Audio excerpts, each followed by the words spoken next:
छतबाट असुल्केर उहाँ छतबाट असुल्केर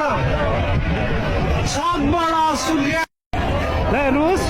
ऊ त्यो घरको बिल्डिङबाट ग्यास प्रयोग गरिरहेछ यो घरको भित्रबाट प्रयोग गरिरहेछ यो घरको भित्रबाट के हामीले अराजक के गरिरहेको थियौँ हतियार बोकेर आएका थियौँ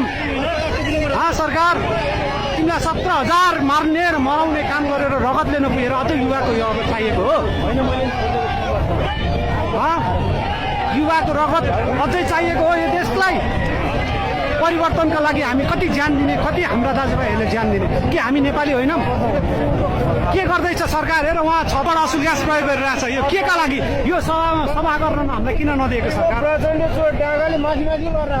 यो प्रचण्ड के का लागि बैठक बस्यौ तिमीहरू तीनजना देशलाई राष्ट्रघाती सम्झौता गरेर देशलाई बेच्नको लागि तिमीहरू मिटिङ बसेका कि हामी युवा होइनौँ कि हामी देशका नागरिक होइनौँ कि हामीले हाम्रो अधिकार माग्ने राइट छैन के का लागि गणतन्त्र लिएर आयो